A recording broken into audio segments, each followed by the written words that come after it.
All right, let's jump back in. Talking about the fear of the Lord and wise and simple and fool and how that all works together. You know, one of the sad parts to me is so many believers or Christians don't understand the concept of, but what if Dad comes home and finds me in this spot, or you wait till Dad comes home? It's in the Scripture really plain. I mean, if you read the Gospels, Jesus referred to that principle numerous ways in the Gospel. When the king or the one in charge gave the talents of money to the individuals and said, here, I'm going away, invest my money when I come back. There it is. Talking about, it shows up numerous places. When the king returns, when the owner of the property returned, he left for a while. When he returned, and he found the servants here going, nah, nah, nah, nah, we can do whatever we want, doesn't make any difference, Dad's not around then, and all of a sudden he shows up, and it says when he finds them not doing, that's where it gets really ugly. I mean, just read through the Gospels and look for the principle. Jesus mentions it numerous times, the thought of, it'd be better for when the king returns, Jesus said, to find his servants doing. Reverence, respect. He said he was coming back. He gave us our jobs. Let's just do our jobs. He said it'd be much better to find doing. If he finds them not doing, Jesus always listed severe consequences here. Punishment. You can't live here when Dad shows up. And that should be the same thing in our personal families. Now, we don't want to live there. But at some point, the child has to realize Dad has the authority, Mom will support it, this thing will be taken. I'm not talking abuse, I'm not talking beating your child till they're bleeding, I'm not talking any of that. But there is a realm out here that Dad has, Mom has with Dad, the ability to do some things that are going to be really nasty and ugly. Let's just quit playing the fool. And let's become a little more wise, listen to instruction, and go back here. The problem is we're living in a system that has two kinds of knowledge, two kinds of wisdom. 1 Corinthians 2 says, we do speak, however, speak a message of wisdom among the mature, but not the wisdom of this age or the rulers of this age who are coming to nothing. No, we speak of God's secret wisdom, a wisdom that has been hidden and destined for our glory before time began. So there's two kinds of wisdom. He makes it really, really plain right there. There's the world's wisdom and there's God's wisdom. And when you're in God's wisdom, many times the world looks at you like you're a fool. And when you're in the world's wisdom, God looks at you and says, what a fool. Because these two are contrary to each other. One comes from the kingdom of light, the other comes from the kingdom of darkness. James chapter 3, it says this, who is wise and understanding among you? Let him show it by his good life, by deeds done in humility that comes from wisdom. Okay, so there's God's wisdom. Verse 14, but if you harbor bitter envy, selfish ambition in your hearts, do not boast about it or deny the truth. Such wisdom does not come down from heaven. See, it's a different kind of wisdom. Does not come down from heaven, but it is earthly, unspiritual, it's of the devil. For where you have envy, selfish ambition, there you find disorder and every evil practice. But the wisdom that comes from heaven is first of all pure, and he goes on and he lists. So there are two kinds of wisdom. Wisdom is the application of knowledge. And of course, we know there's two kinds of knowledge. You can know God's way of doing things, or you can know the demonic side of doing things. So here's the application when it comes to our children. Which wisdom and which knowledge are we focused on? What is big in our household? What is big in our family? What the world considers big, knowledge, wisdom, or what God considers big as knowledge or wisdom? Because we can teach either one. See, the world says, well, it's a fact, everybody's going to lie. And if you get caught in a bad situation, wisdom is take that fact and just lie. Get yourself out of that situation. From God's perspective, that is utter foolishness. From the world's perspective, that's smart. God's perspective is The fact is, you don't have to lie. You can say the truth. And wisdom is, say the truth and deal with life accordingly. The world looks at that and goes, what an idiot. All he would have had to do is just make something up and lie, and he'd have never got in trouble. But he went and said the truth. What an idiot. See how the two are opposed to each other? Now the question is, which one are you teaching in your family? The fear of the Lord is to teach God's side. But the truth of the matter is, in a lot of Christian homes, the fear of the Lord is so missing. The concept of it's a fearful, dreadful thing to fall into the hands of the living God and answer for disobedience. This was not going to turn out well, is so missing from believers' minds, from Christianity in America, that we don't even instill that fear of the Lord into our children. I've seen parents congratulate their children on getting away with things. Good job, man, at least you didn't get caught. That's a fool of a parent, and he's going to produce a fool of a child. You just can't approach life from that direction. Here's what 1 Corinthians 1:20 says, where's the wise man, where's the scholar, where's the philosopher of this age? Has not God made foolish the wisdom of this world? So to God, the wisdom that we dream up in this world, or that the demonic realm dreams up for us, just foolishness. For since in the wisdom of God, the world, through its wisdom, did not know him. They don't understand the wisdom of God. The world doesn't know him. So what did God do? God was pleased through the foolishness of what was preached to save those who believe. He didn't choose to save people through scholarliness, that top of the screen there, or through philosophy. He didn't choose to save them through that. Why? Because that's where pride and arrogance dwells.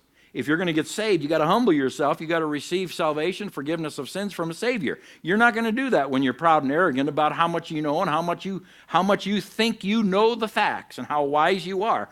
So he chose a foolish way of saving the world. So in other words, you're going to have to humble yourself, listen to this guy talking about God, preaching, before you'll even get saved. That's how the difference in wisdoms go back and forth with each other. 1 Corinthians 1:25 says, for the foolishness of God is wiser than man's wisdom. Notice the two kinds of wisdom. Even the low end of God. He does something that's just kind of like, watch this. And he just does something that he would look at and say, that's borderline foolishness. We would look at it and go, oh my goodness, do you see what he just did? The foolishness of God is wiser than man's wisdom. 1 Corinthians 3:18 through 20, do not deceive yourselves.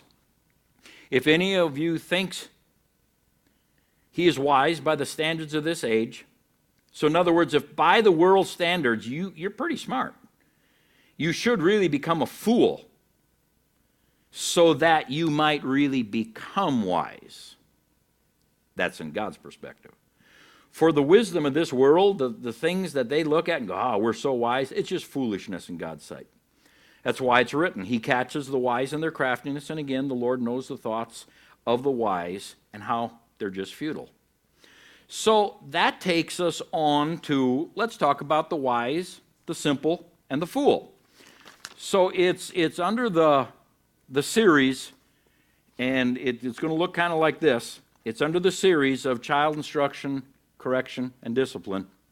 There's going to be a handout down at the bottom of the screen. If you click on that, bring those messages up, there's going to be a handout that says child instruction, correction, and discipline. Bring that up. I want you to follow me through on a few of these things. There'll be some things I'll put on the screen, but as we're going through this, I'm going to put hardly anything up there because it's all here. Now, on the first page, on the child instruction, correction, and discipline handout, on that first page, it kind of briefly goes over what we've talked about already in Proverbs chapter 1, verse 8 and 9, and the father and the mother and teaching and so forth. Something that's interesting at the bottom, you've got teaching, which works in with gaining knowledge. You're instructing, you're putting it into their mind. Then Proverbs talks about correction, the next step in. Proverbs chapter 10, verse 17, it says, whoever ignores correction leads others astray. So if we don't have a correctable attitude, not only are we going off the wrong direction, but others will follow us. And we're all, it's like the blind leading the blind, Jesus said. Proverbs 12:1 says, he who hates correction is stupid. So even the second step in, so you've got instruction of the 4 marking points here. You've got instruction where you're gaining the knowledge, you're gaining the wisdom, and you mess up a little bit and you get off and you're out here, and correction comes to say, hey, you're off a little bit, let's get you back, let me re-explain this, come on back over, and don't tell me what to do, I know what I'm doing. You're stupid. People who hate correction are stupid. So guess what class that's going to throw them into? You're going to be the fool. Proverbs chapter 13, verse 8. But whoever heeds correction is honored. Who's the one who gets the promotions at work? The guy who tells the boss, I know what I'm doing, you don't have to show me twice, I got it. Or the other one who says, oh, I was doing that wrong, I'm sorry. Could you just give it to me again? I'll get it right this time. Who's going to get the promotion when promotion time comes? Whoever heeds correction is honored. Chapter 15, verse 10, it says, he who hates correction will die. It will walk you down the steps here, and pretty soon things in your life, the wages of sin is death. Pretty soon in your life, things start dying off. Chapter 15, verse 32 says, but whoever heeds correction, if you listen to it, you gain understanding. So correction is huge in the book of Proverbs. This is a pivot point right here that will take you off into stupidity, foolishness, or will bring you back into wisdom and godliness. Correction is supposed to be the pivot point that catches us, and we come back over and go, okay, let's do it God's way. Why? Because we have reverence, respect, and awe. We have the fear of the Lord, and it's like, okay, if this is what God wants us, what he gets. But if we don't have that attitude, then we march down a little different trail. The second page there talks about discipline. Proverbs 1:7 says, fools despise it. Well, that ain't no surprise, huh? If you're going to be a fool, you're going to despise discipline. Proverbs 3:11 says, don't despise the Lord's discipline. 12:1 says, whoever loves discipline loves knowledge. So if you get in a spot where it starts to sting a little bit, and you go, oh, that's really good because I'm off here somehow, it will bring you all the way back over here to instruction, to where the knowledge is metered out. He who ignores discipline comes to poverty and shame. So you can get out here and the Lord can discipline you and you just ignore it, things start going downhill from there. It's just the way it works. Put it into everyday life. The child who heeds discipline and goes, oh man, let's go back over here and do it right, is the one who gets to drive the car the most, the one who gets to go do the most, the one who gets the job the quickest. 16 years old, man, if they can find a place to work, mom and dad trust them, yeah, you can drive there, you can go to work, you can earn some money for yourself. Why? Well, they're not spurning discipline. It's shaping them, it's forming them, it's molding them. They're becoming self-disciplined. The child over here who just, discipline's stupid. I think my parents are stupid. I can't wait till I can move out and get away from this whole mess. They don't have a clue what they're talking about. Yeah, they're not the ones going to get driving the car too much. They're probably not going to be released to go get a job when they're 16 because they're untrustworthy. You never know what they're going to do. You never know what lever they're going to pull. They're acting foolishly. So what did it say here? He who ignores discipline comes to poverty and shame. It's just what will be produced in your life. He who spares the rod hates his son. That's Proverbs 13:24. But he who loves him is careful to discipline him. It's necessary because of the sinful world we're living in. Proverbs 22:15. Folly or foolishness is bound up in the heart of a child. Every child that comes on this earth because of the fallen nature has foolishness wrapped around their heart. But the rod of discipline will drive it far from him. See, discipline is designed to deal with the fool. Punishment is designed to deal with the extreme fool. Discipline is not designed to deal with the wise, because the wise never get over there. They live over here. But if you're not willing to deal with your heart and get some of this stuff dealt with, well, then discipline kicks in to get it out of you. Discipline your son, for in that there is hope. Proverbs 19:18 and Proverbs chapter 23 says, do not withhold discipline from a child if you punish him. he will not die.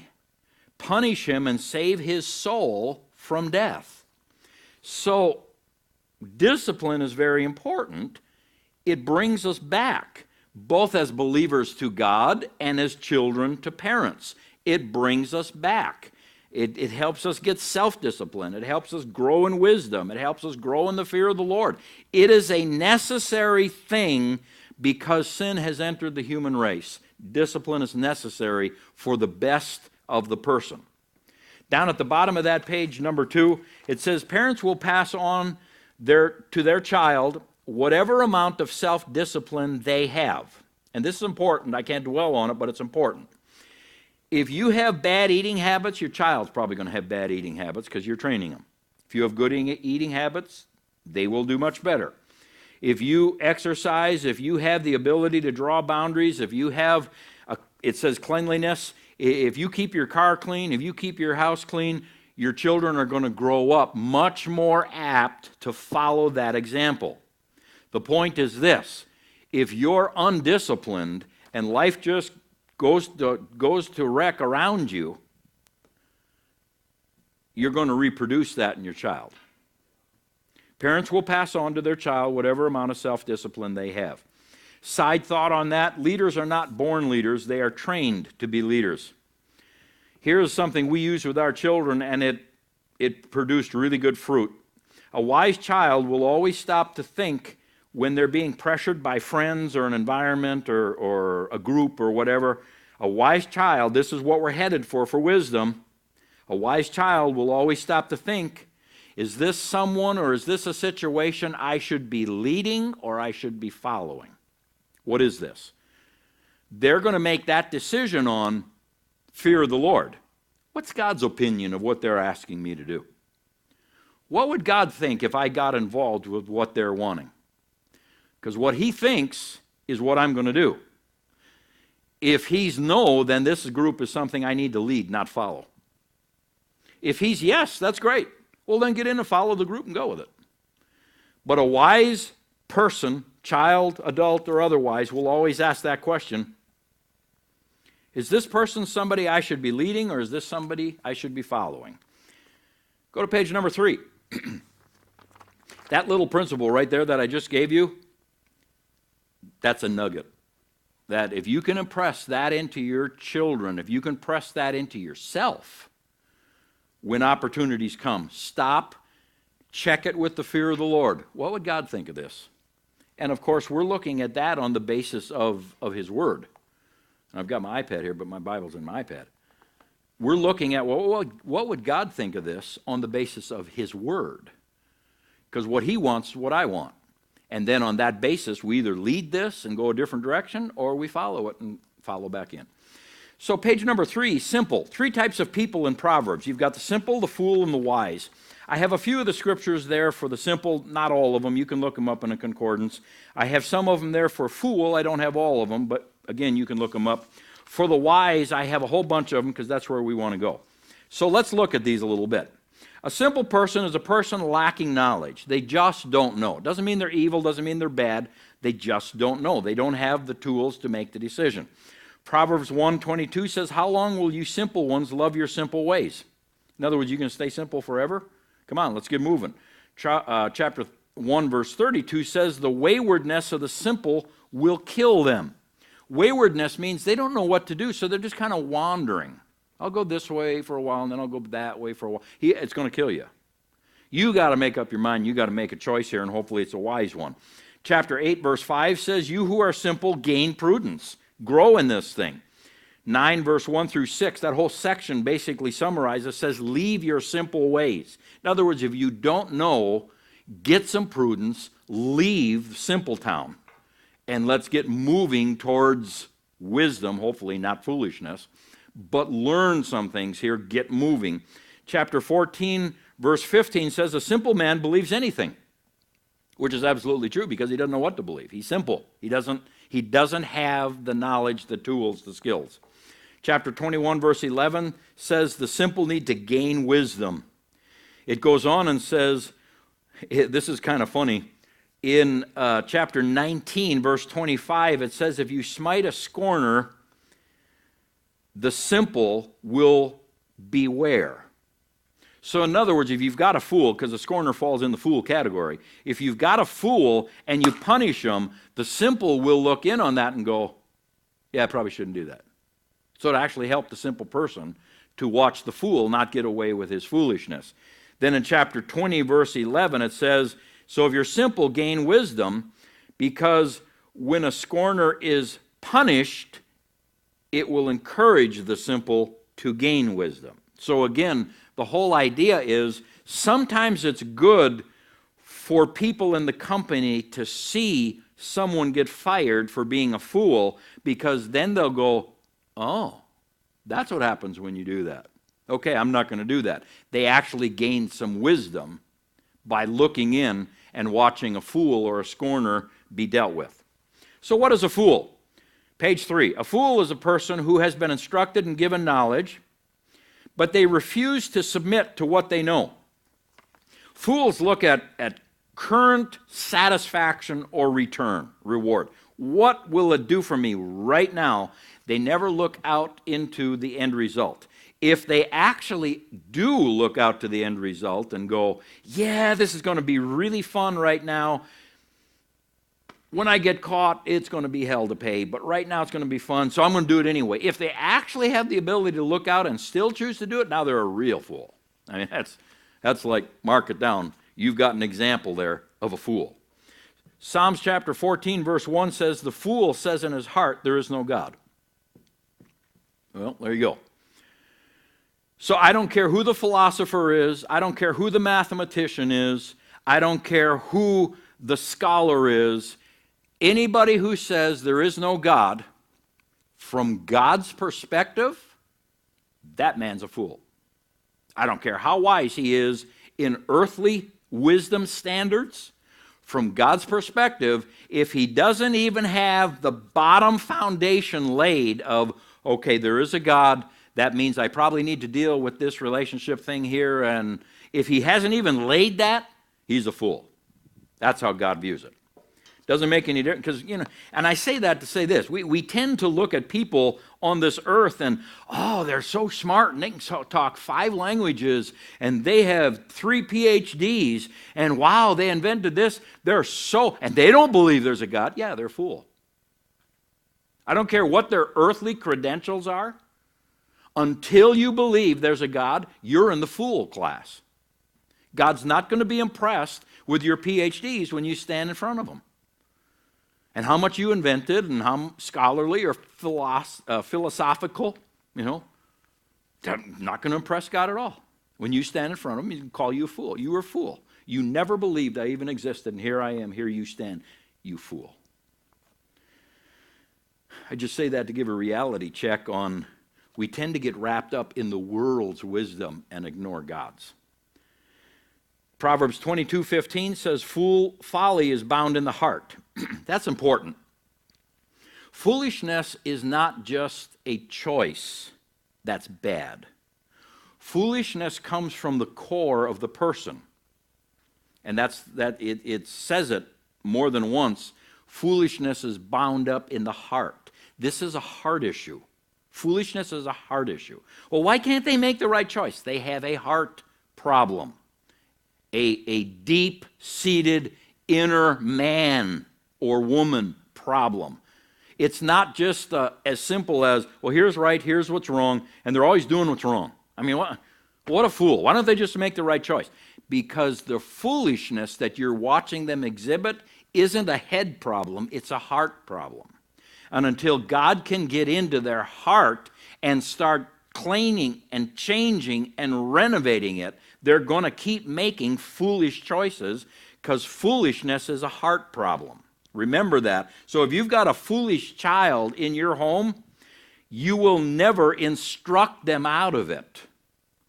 The only instruction you can do to really get them going the right direction is get them linked in tight with God. If you can accomplish that, so God can get in there and start working and pulling that foolishness out, you'll never win. You just won't win. You say, well, the rod of correction drives foolishness out of the heart of a child. It helps. I'm not disagreeing with that. But remember, what you're doing on the outside has to penetrate into the heart of that child. If it never makes it to... I've watched children be beat to the point of abuse. Fools. I mean, nothing changed. They just stayed fools. Why? Because it never got into the heart for whatever reason. This foolishness is a spiritual problem that has to be dealt with on a spiritual level. It has to be dealt with in the heart. Proverbs 1:22, fools hate knowledge. So you can sit down and explain it to them and say, now stop and look at this. This makes perfect sense. Let me show you the facts. That's what knowledge is. Let me show you the facts. Fools hate that. You say, well, why would they hate that? Because they want to do what they want to do, and don't confuse me with the facts.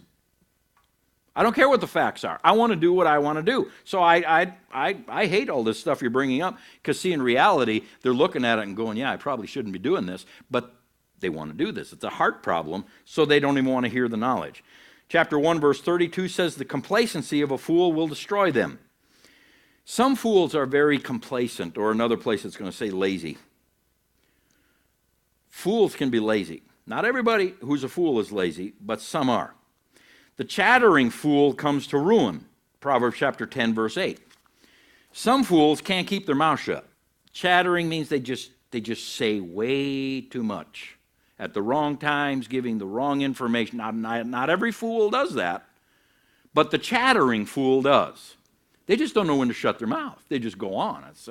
I can't believe you just said that. And now you're saying this too. And it's like everybody's standing around going, did they just say that? I can't believe that.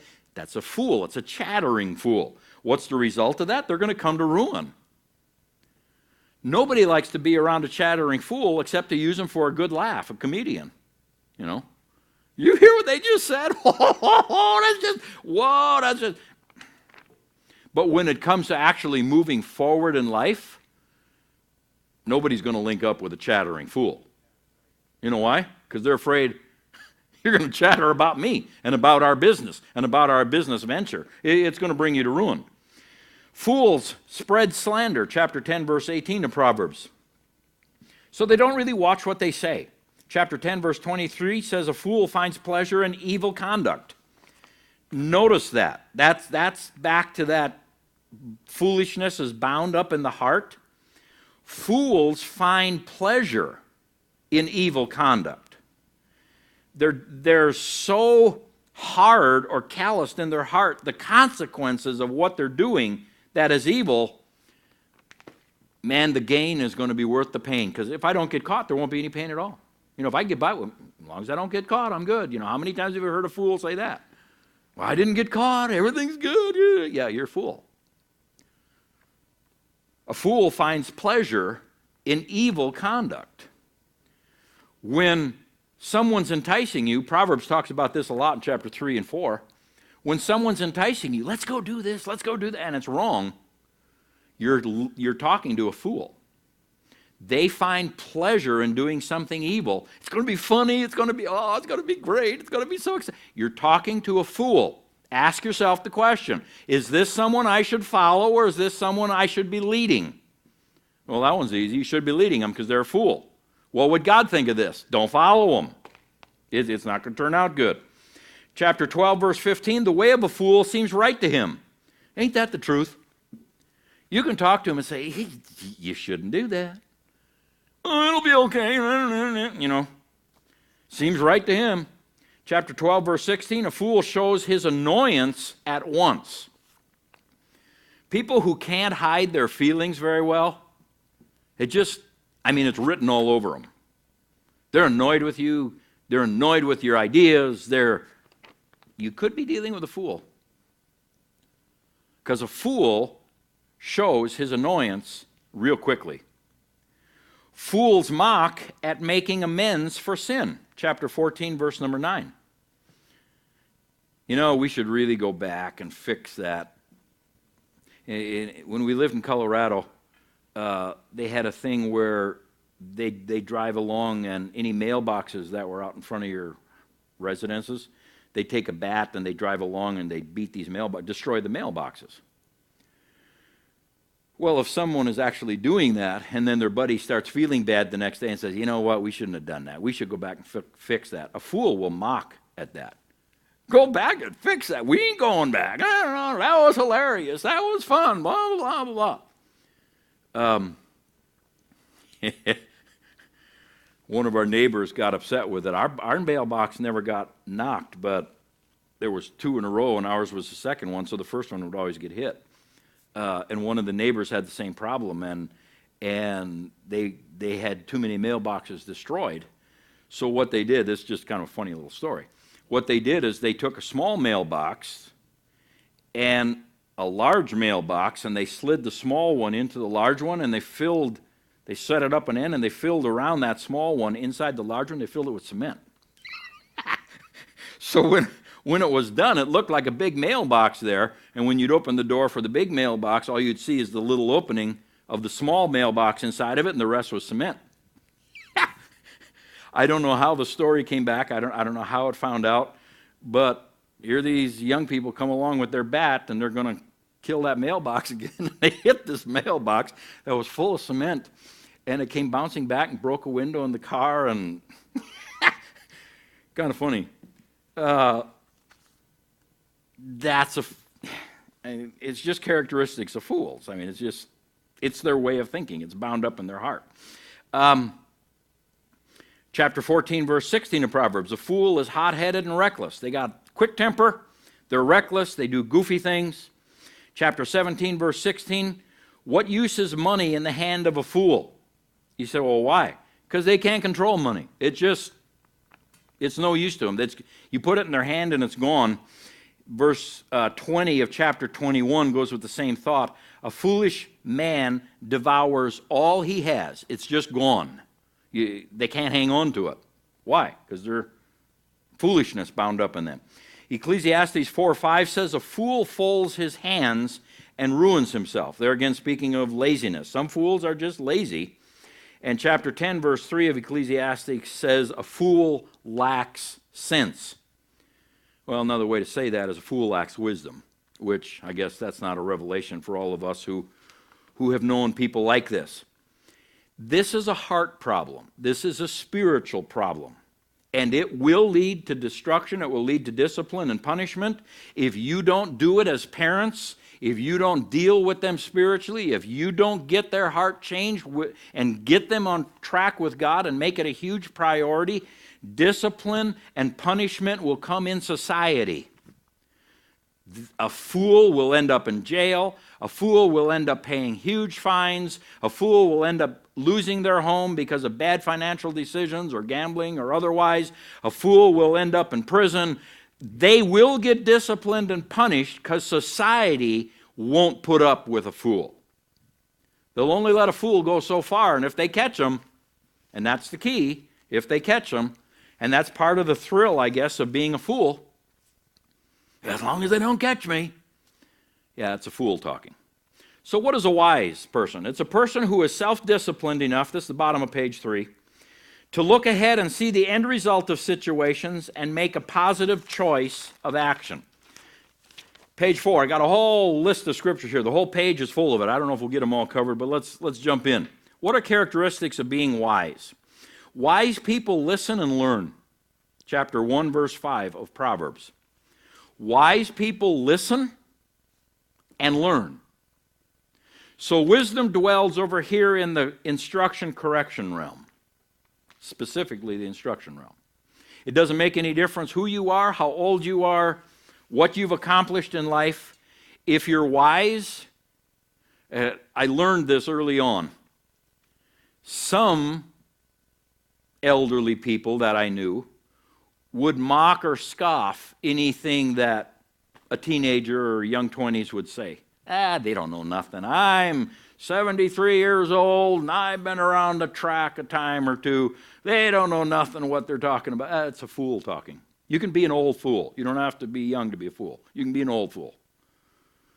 And then there were those who, even though sometimes what the teenager was saying was kind of like, yeah, you're talking to a man who started a business, made $1 million, is retired well, and you're telling him how to run a business. Yeah, you probably could have thought that through.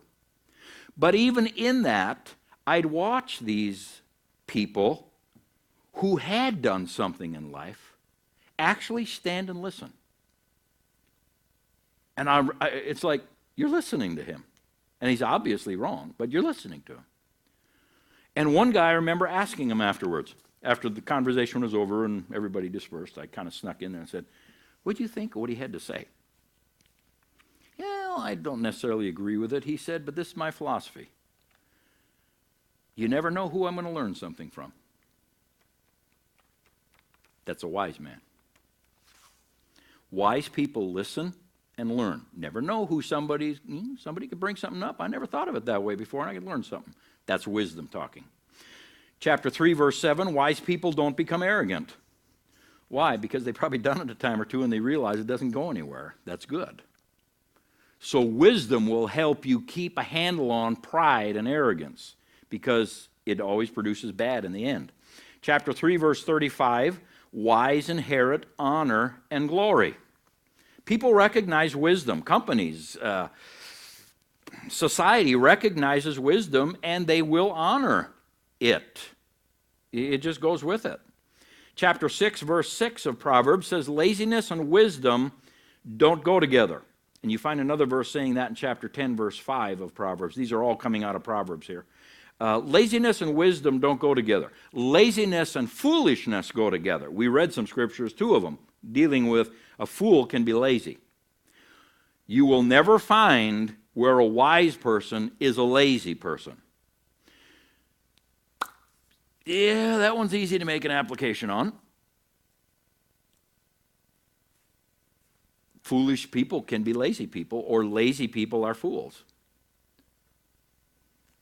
Maybe I'll get off of that, okay? Chapter 8, verse 33. Hear instruction and be wise. Again, going back to wise people listen, they learn. Chapter 9, verse 8. Wise people know a rebuke will help them. Wise people know correction, discipline, any of that realm over there actually will do them some good. And this is a huge defining point in our society between wise people and fools. Because a wise person, or a person who's trying to be wise, will get caught doing something wrong, will go to the judge, will pay the fine or do whatever they have to do, and learn from their mistakes. And, that actually probably was a good thing because it wasn't that painful. We had a little saying with our children because they'd complain a little bit once in a while of the discipline. And our little saying was this: this hurts, yeah. But if you'll learn this lesson now, this is real tiny. You take this attitude off into adulthood and then get disciplined out there, it's going to hurt a whole lot worse because you're going to be dealing with a whole much larger scenario than what we dealt with here. Yeah, you lost a few bucks and we disciplined you for it. Oh, that really hurts. Made a bad decision. Okay, be married, have some children, and make some bad decisions and lose your house. Yeah, that's going to hurt a little more, isn't it? Wise people know a rebuke, something that pushes you back and goes, come on, think about this, will actually help them. Fools mock it. Oh, they got all upset. Did you see how the judge, I'll just do this and I'm going to go back and do it again. I'll just be smarter next time. I won't get caught. That's a fool. Chapter 9, verse 9, wise people are open to instruction. Notice this. This is the third time this is brought up, and we haven't got to chapter 10 yet. Wise people want knowledge and instruction because they're wise enough to know they don't know it all. The fool is the one who spurns knowledge. Remember, they don't want knowledge. They hate knowledge. Why? Because they think they know it all.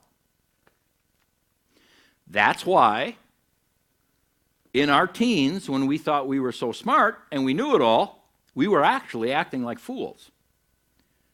Because the average person, the older they get, the more they realize how little they know. Compared to the knowledge that's in this world, the little tidbit that I know, I don't know very much. But boy, there were some years in my teenage years I thought I knew everything. That's a fool. You start getting wiser, you realize, yeah, I could learn some things. Wise people are open to instruction, Proverbs 9:9. Oh, Proverbs 10:8, wise people accept commands. Now that's interesting. Sometimes we think it's the wise who give commands. Well, they do that too, because they're usually put in positions of authority. But the reason they got into that position of authority is they were wise enough to realize when someone commands them, tells them what to do, they need to do it. Wise men lay up knowledge. There's the fourth time. Talks about wisdom and knowledge, chapter 10, verse 14. Here's an interesting one. This shows up 2-3 times in Proverbs. Chapter 10, verse 19. Wise people speak less. Remember it talked about the chattering fool? A wise person speaks less. What does James say? Quick to hear, slow to speak, slow to anger. That's wisdom. Don't get angry too quick and blow your top. That's not wise. Don't say too much. Slow to speak. But quick to hear, instruction, listen, knowledge, what's going on, what's happening, get an assessment of this. Wise people speak less. Well, you don't talk very much. Well, that might be wisdom. Especially if you apply it to what Jesus said. On the day of judgment, we will give account for every idle word we speak. You know, saying more is not always best. According to Proverbs here, wise people speak less. Chapter 11, verse 29, the wise will always rule. Chapter 17, verse 2 says the same thing. Why? Because people trust them, and their wisdom will bring them into a place of honor. Chapter 11, verse 30, the wise are concerned about others' salvation. It says it specifically this way. He who wins souls is wise. People who are not concerned about the salvation of other people are not wise. Because wisdom will produce a concern for other people's salvation. Chapter 12, verse 15, a wise man hearkens to advice. Interesting. He's already wise, but he'll listen to advice. Wise people speak healing. Chapter 12, verse 18. Chapter 13, verse 1, wise sons listen to father's input. In other words, advice, instruction, correction, rebuke. Wise sons listen to a father's input. Chapter 13, verse 20, hang out with the wise and you'll become wise. That's interesting. Hang out with the wise and you'll become wise. Chapter 14, verse 1, wisdom builds, foolishness destroys. You know, when you see these riots on TV, that's what that verse reminds me of. You see these riots on TV, and they go and they destroy property, they destroy cars, they break in to businesses, break the windows, break the door in, go in and vandalize and rob. They're all a bunch of fools. Oh, but they're standing up for a cause. I don't care what they're standing up for. They're a bunch of fools. The effort and the energy that was needed to buy that car that they just set on fire or they broke the windows in on, or the wisdom and the time and the input that took to build that store and put the stock in there, maintain it, run it in a way you can make money, and the whole thing that goes on with the business, that's wisdom. Wisdom builds. But it's the fool who'll just run in and, well, I'm going to make my point, and I'm going to do it by taking that man's TV off of the wall of his store, and I'm going to take it outside and smash it. And everybody's going to see my point. No, everybody's going to look at you like you're a fool. You're just a fool. This whole rioting thing, from God's perspective, is pure foolishness. It makes no sense whatsoever. And I might not be making any friends here, but they're a bunch of fools. So I would stay out of the rioting business if I was you. I wouldn't join in with them. Again, good question to ask is, should I be leading this or should I be following? Well, you should be leading, and if they're not willing to follow you, just back away. Chapter 14, verse 6, wise people avoid evil and fear the Lord. Oh, heard that someplace before. Chapter 14, verse 24, wealth follows the wise. Wealth, don't just think of money. Because when you're speaking in Scripture, now I could look it up, chapter 14. In fact, I'll do that right now. Is it speaking just money, or is it speaking the overall realm of life and what is available to us, the good things that God has for us? Chapter 14, verse 24 of Proverbs. It says, the crown of the wise is their riches, but the foolishness of fools is folly. That's how the King James reads it. Here's how the Amplified reads it. The crown of the wise is their wealth of wisdom, but the foolishness of self-confident fools is nothing but folly. So he's not talking just about money here. He's talking about the wealth of wisdom, knowing how to handle people, knowing how to deal with family situations, knowing how to deal with your boss, knowing how to break up a situation if it's going bad, knowing how to produce something with your life, having the wisdom to know how to take the facts and make your life produce something. Wealth follows the wise. Now, if you go back to Proverbs, I believe it's chapter 2 and 3, 2 specifically, it says that wealth and honor are in the hands of wisdom. And it uses specifically the word, I think the King James uses the word riches. It's specifically speaking of money. How you handle your money, wisely or foolishly, will cause an end result. So I'm going to take this and apply it just to money. Chapter 14, verse 24. You want to go back to chapter 2 and 3 where it's talking about wisdom. I believe it's chapter 2. And wisdom's crying out and wants people to follow her. And it talks about money there. Riches, gold and silver specifically, is listed in the chapter. Our decisions in life are accumulative. What that means is the one decision you make today may not have a great big effect. But if you keep making that decision, the effect of it will accumulate.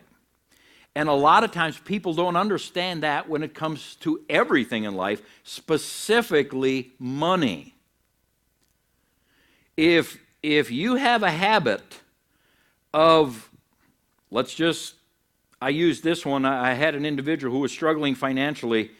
And it was the guy who said, we're really struggling financially, Pastor, could we come in and chat with you and have some counseling? And I said, okay, let's do that. So we came in and we started asking questions. And okay, how much do you make? And they were actually making pretty good money. Okay, so where's it going? And on and on and on. And there was a number of holes in the bottom of the bucket, if you want to call it, to where they were pouring their money in, but it was leaking out. And one of them was, every morning, he, on the way to work, would stop and get his latte or his espresso and a donut or some kind of pastry, and then he would go out for lunch. You say, well, that ain't that big a deal. Well, your latte, your espresso, let's say it's $3.50, $4, whatever, and your donut, or let's say you're spending $4, be conservative on the two. And you're going out for lunch. Well, depending upon where you're going to spend at least $6, $7. You might spend 10 or 12, depending upon what you're doing. So let's say it's 8 for lunch and 4 for breakfast. So that's $12, 5 days a week. Well, in 5 days, that $12 of one day, every day, accumulated to $60. In 1 month of 4 weeks, that habit was $240. In 1 year, that habit is $2,700, $2,800. Just on his espresso, his latte, a donut, and a light lunch. Rather than skipping some of this or bringing coffee in a thermos and bringing a sandwich, which is a whole lot cheaper, he chose to do it that way. He was expending $2,700, $2,800 a year. He said, well, he probably made good money. He could afford that. Well, now stop and think about that. In 10 years, that's $27,000, $28,000. If he does that for his whole lifetime, his latte and his sandwich for lunch cost him $100,000 if he works for 40 years. Life is an accumulation of our choices, and the longer we make the same choices, it will either propel us upward or it will propel us downward. Wisdom understands this. Foolishness don't care. It'll make excuses. I deserve this. Other people do it. Blah, blah, blah. It's only a couple bucks. Blah, blah. Yeah, and over a lifetime, it's 100,000.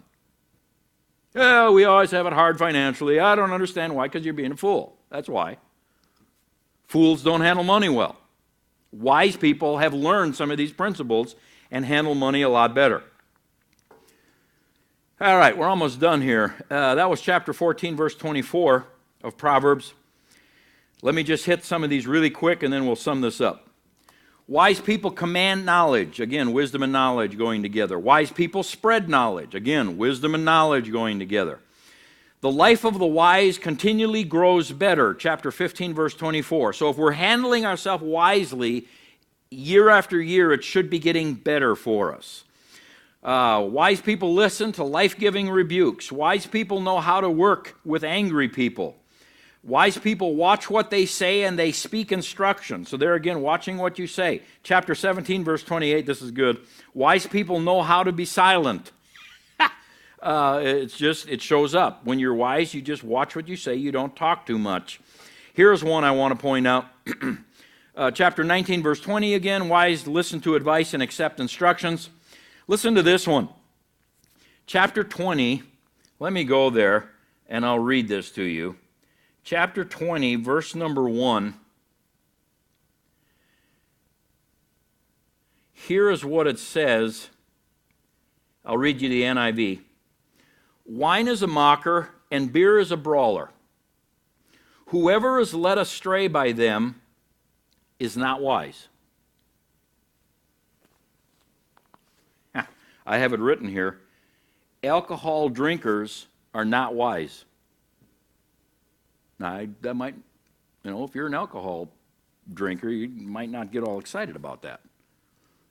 Well, I don't see where there's anything wrong. Christians can drink. Sure they can. Christians can be fools too.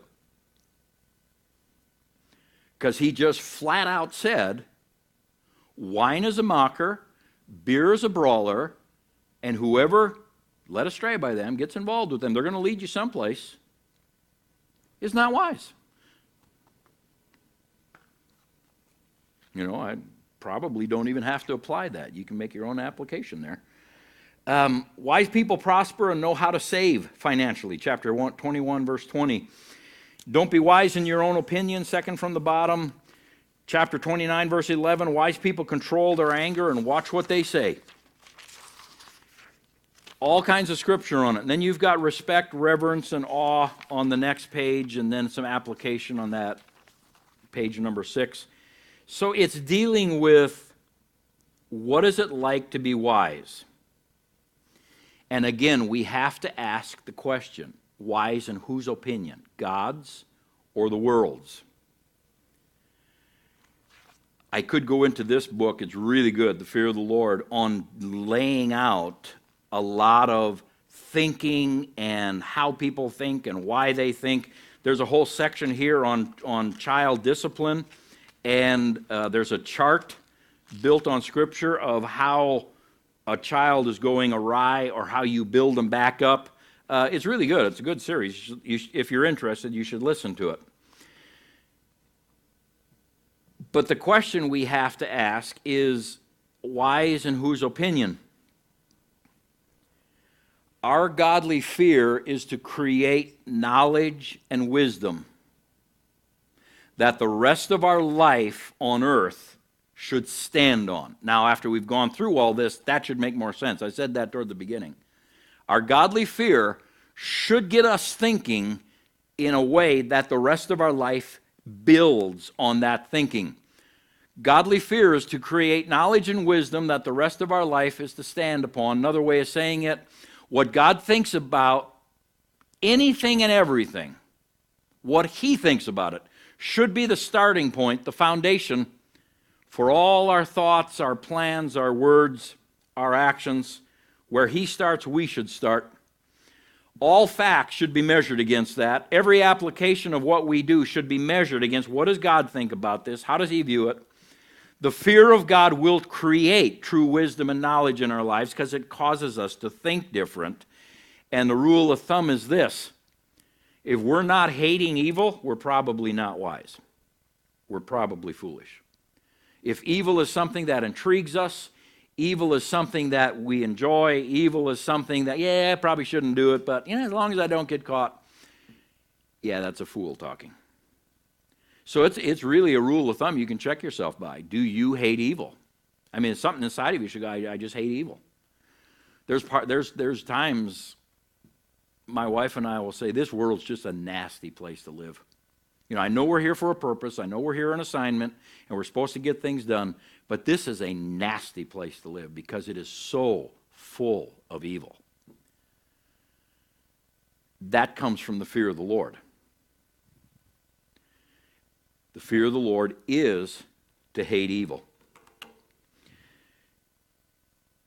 So take that, last two sessions we dealt with here, take that and apply it back over everything we said about instruction, correction, discipline, and punishment. Because that is why we instruct, correct, and discipline and punish, is we're trying to pull foolishness out of the heart. We're trying to instill wisdom and knowledge, but it has to follow the fear of the Lord. The fear of the Lord is the beginning of wisdom and knowledge. So as you're raising your children, what are the principles or the priorities you're after? Lay all this, what we gave you in this series, over your principles and priorities, and above all then, lay the Word, what God thinks, over that whole thing, and you'll do a much better job of raising your child than if you just freelance it and throw God to the side. I'm not saying everything always turns out perfect, but you know what? Compared to what it could turn out, it's going to turn out a whole lot better. Amen? All right. Be blessed. Have an awesome night, and hope this series did some good for you. Be blessed.